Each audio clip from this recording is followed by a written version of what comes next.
अस्सलाम वालेकुम दोस्तों, MS हिस्ट्री के साथ मैं आपका मेज़बान मोहम्मद कलीम हाज़िर खिदमत हूँ।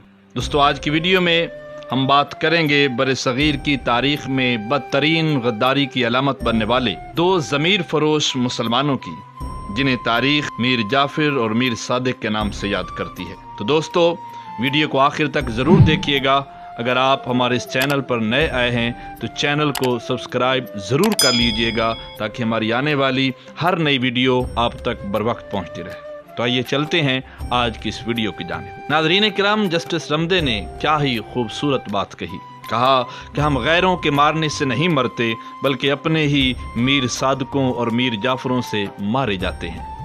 तारीख़ अपने दामन में वफा और बेवफाई, खिदमत और धोखाधही की हर किस्म की अलामतें महफूज रखती है, लेकिन बाज़ किरदार ऐसा फैसला कुनवार करते हैं कि वो हमेशा के लिए शर्मनाक अलामत बनकर रह जाते हैं। कुछ यही हाल हमारी तारीख़ के इन दो किरदारों का है, जिनके बारे में हमारी नौजवान नस्लें तकरीबन ला इल्म है। इसी वजह से मुझे ख्याल आया कि इन दो ढाई सदी पुरानी अलामतों के किरदार की थोड़ी सी वजाहत कर दूँ। और ये भी जानना ज़रूरी है कि हर वो शख्स जो कौमी मफाद को रौंदता है, कौमी राजों को फ़रोख्त करता है, कौमी ख़जाने को लूटता है और मुल्क और कौम से बेवफाई करता है, वो अपनी अपनी जगह पर मीर सादिक और मीर जाफ़िर ही है। जब मैं अपनी 17वीं 18वीं सदी की तारीख़ पढ़ता हूँ तो मुझे हमेशा ये ख्याल आता है कि हिंदुस्तान में मुसलमानों के दो तारीख़ी किरदारों या दो मीरों ने अपनी कौमी तारीख़ बदल कर रख दी। इसलिए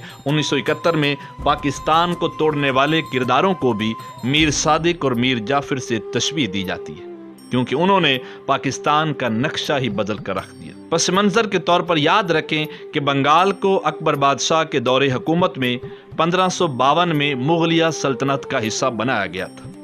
मुग़लिया सल्तनत कमज़ोर हुई तो कई सूबे आज़ाद हो गए, जिनमें बंगाल भी शामिल था। सिराजुद्दौला 24 वर्ष की उम्र में अपने दादा अलीवर्दी खान के इंतकाल के बाद 1756 में बंगाल की गद्दी पर बैठा। इस दौर में अंग्रेज़ अपना असर व रसूख बढ़ा रहे थे और तिजारत की आड़ में ईस्ट इंडिया कंपनी मुसलमानों के इक़्तिदार में नक़ब लगाने में मसरूफ़ थी। अव्वल तो अंग्रेज़ों ने नवाब की मंजूरी के बगैर अपने तिजारती मराकज़ के इर्द गिर्द एक हिसार बना लिया। दोम, वो सिराजुद्दौला के मुखालफों की हिमायत कर रहे थे, और सोम, उन्होंने तिजारती मराहज़ से नाजायज़ फ़ायदे उठाना शुरू कर दिए थे, जिनके सबब नवाब ने हमला करके कलकत्ता पर कब्ज़ा कर लिया। कलाइयों ने हमला करके कलकत्ता तो वापस ले लिया और नवाब सिराजुद्दौला से मुआहदा भी कर लिया, लेकिन इसके साथ ही अंग्रेज़ों ने सिराजुद्दौला से निजात हासिल करने का भी फ़ैसला कर लिया। इस किस्म के फ़ैसलों को अमली जामा पहनाने के लिए अंग्रेज़ हमेशा साजिश का सहारा लेते थे और दुश्मन के अहम कारिंदों को रिश्वत या इक़्तिदार का लालच देकर ख़रीद लेते थे। नवाब सिराजुद्दौला का सबसे बड़ा काबिल एतमाद मीर जाफ़िर था, जो इसकी फ़ौज का कमांडर इन चीफ भी था। अंग्रेज़ों ने इससे साजबाज करके साजिश का जाल फैला दिया और उसे बंगाल की हुक्मरानी देने का वादा करके एक खुफिया मुआहिदा कर लिया। तयशुदा हिकमत अमली के तहत जंग पलासी 1757 में हुई। अंग्रेज़ों की फ़ौज 3000 पर मुश्तमिल थी, जबकि उसके मुकाबले में सिराजुद्दौला के पास 50,000 की फ़ौज थी। 23 जून 1757 को जंग पलासी की दौरान मीर जाफ़िर ने सिराजुद्दौला को दगा दे दिया और फ़ौज लेकर नवाब से अलहदा हो गया। नतीजे के तौर पर नवाब सिराजुद्दौला को शिकस्त हुई और वो जान बचाकर भाग निकला। मीर जाफ़िर के बेटे मीरान ने ताक़ुब करके सिराजुद्दौला को कत्ल कर दिया।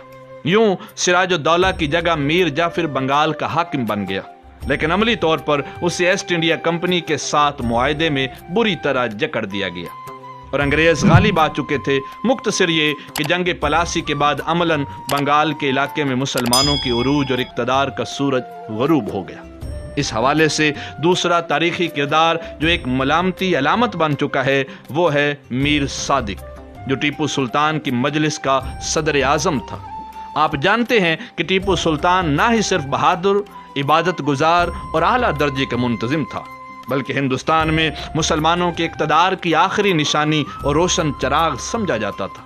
کیونکہ مغل حکمران جنگ بلکسر میں شکست کے بعد انگریزوں کے ہاتھوں میں محض کٹ پتلی بن چکے تھے۔ ٹیپو کو فرانسیسیوں کی حمایت حاصل تھی اور وہ انگریزوں کے توسیع پسندانہ عزائم کے راستے میں سب سے بڑی رکاوٹ تھا۔ مکمل جنگی تیاریوں اور سازشوں کا جال پھیلانے کے بعد جنرل ہیرس نے مارچ 1799 میں میسور اور پھر بنگلور پر قبضہ کر لیا۔ اس کی فوج میں 60,000 بیل اور بہت سے ہاتھی موجود تھے۔ ٹیپو سلطان کو صلح کے لیے شرمناک شرائط پیش کی گئی جو اس نے مسترد کر دی۔ اپریل کے اواخر میں سرنگا پٹم کے قلعے کے باہر انگریزوں نے توپیں نصب کر دی اور گولہ باری شروع کر دی۔ 3 مئی کو قلعے کی فصیل میں چھوٹا سا شگاف پڑ گیا۔ 4 مئی کو میر صادق کے مشورے پر انگریزوں نے حملہ کیا اور میر صادق نے تنخواہیں دینے کے بہانے ان سپاہیوں کو بلا لیا جو دیوار کے اس شگاف کی حفاظت پر مامور تھے۔ چنانچہ انگریز فوج قلعے میں داخل ہو گئی۔ جب ٹیپو سلطان کو خبر ملی تو وہ پیادہ دوڑے اور منتشر فوج کو اکٹھا کرنے کی کوشش کرنے لگے۔ جب سپاہی اپنی قوت کھو بیٹھے تو ٹیپو سلطان گھوڑے پر سوار ہو کر قلعے کے ایک دروازے کی طرف بڑھے۔ میر صادق نے وہ دروازہ بند کروا دیا تاکہ ٹیپو سلطان باہر نہ جا سکے۔ ٹیپو سلطان کے وفاداروں نے میر صادق کی اس غداری کو بھانپتے ہوئے اسے قتل کر دیا اور ٹیپو سلطان انگریزوں کے خلاف لڑتے لڑتے شہید ہو گئے۔ میر صادق کے ساتھ اس سازش میں میر غلام علی، میر قمر الدین، میر قاسم علی اور ہندو وزیر مالیات پورینیا بھی شامل تھا۔ یوں ٹیپو سلطان شیر کی 1 دن کی زندگی گیدڑ کی 1000 سالہ زندگی سے بہتر ہے کہہ کر شہادت کے اعلیٰ درجے پر فائز ہو گئے اور میر صادق عبرت کی علامت بن کر تاریخ میں ہمیشہ کے لیے محفوظ ہو گیا۔ زمانہ بدل چکا، اب نہ وہ فوجیں رہی اور نہ ہی حکمران۔ نئے حالات کے تقاضوں کے مطابق ہر وہ شخص میر جعفر و میر صادق ہے جو ملکی مفادات کا سودا کرتا ہے، جو قومی راز بیچتا ہے، جو خزانے کو لوٹتا ہے اور ملک کو نقصان پہنچاتا ہے اور قوم سے بے وفائی کرتا ہے۔ ناظرین کرام، اگر آپ ہماری رائے سے متفق ہیں تو کمنٹ میں ہمیں ضرور آگاہ کیجئے گا۔ اگر چینل پر نئے آئے ہیں تو چینل کو سبسکرائب ضرور کیجئے گا تاکہ ہماری آنے والی ہر نئی ویڈیو آپ تک بر وقت پہنچتی رہے۔ اجازت دیجئے، اللہ حافظ۔